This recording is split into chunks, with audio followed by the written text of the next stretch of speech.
Heavy rainfall due to shear line affecting some portion of southern Luzon and eastern Visayas.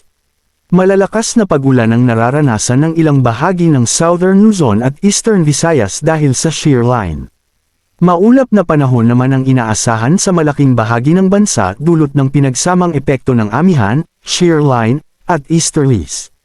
Mga dapat malaman. Isa, ang shear line ay nakakaapekto ngayon sa southern Luzon at silangang bahagi ng Visayas.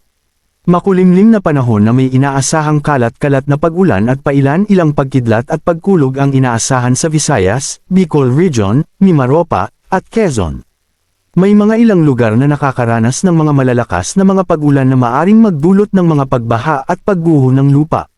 Dalawa, ang easterlies, mainit na hangin galing sa Pasifiko, ay nakakaapekto sa malaking bahagi ng Mindanao. Makulimlim na panahon na may inaasahang kalat-kalat na pag-ulan at pailan-ilang pagkidlat at pagkulog ang inaasahan sa Caraga, Davao Region, at Hilagang Mindanao. Maayos na panahon ang inaasahan sa natitirang bahagi ng Mindanao ngunit may tsansa pa rin ng mga pailan-ilang pag-ulan, pagkidlat at pagkulog. Tatlo, ang amihan ay patuloy na makakaapekto sa natitirang bahagi ng Luzon. Maulap na panahon na may mga pag-ulan ang inaasahan sa Cagayan Valley, Cordillera Administrative Region, at Aurora. Maayos na panahon ang inaasahan sa Metro Manila, at natitirang bahagi ng Luzon ngunit may tsansa pa rin ng mga posandaliyang mahihinang pag-ulan. Apat, walang inaasahang panibagong bagyo na maaring direktang makaapekto sa ating bansa sa susunod na 2 araw.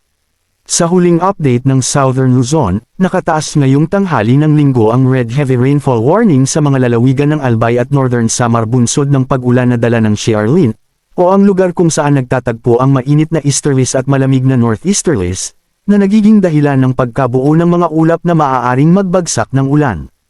Orange HRW naman ang nakataas sa Sorsogon at Catanduanes, at Yellow Heavy Rainfall Warning naman sa Camarines Sur. Mag-ingat laban sa mga bantang dala ng malakas na pag-ulan, gaya ng pagguho ng lupa at pagbaha. Mindanao Thunderstorm Advisory, issued January 12, 2025. Light to moderate rain showers with lightning and strong winds are expected over Zamboanga del Sur, Misamis Occidental, Zamboanga del Norte, Zamboanga Sibugay, Bukidnon, Lanao del Norte, Nunungan, Lanao del Sur, Marogong, Butig, Bumbaran and Maging, within the next 1 hanggang 2 hours. Moderate to occasionally heavy rain showers with lightning and strong winds are being experienced in Misamis Occidental, Zamboanga del Norte, Zamboanga Sibugay, Lanao del Sur, Lumbabayabao and Sultan Dumalondong, which may persist within 1 hanggang 2 hours and may affect nearby areas. Manatiling nakatutok sa Whitver Balita para sa bago pang updates. Don't forget to subscribe. Thank you for watching.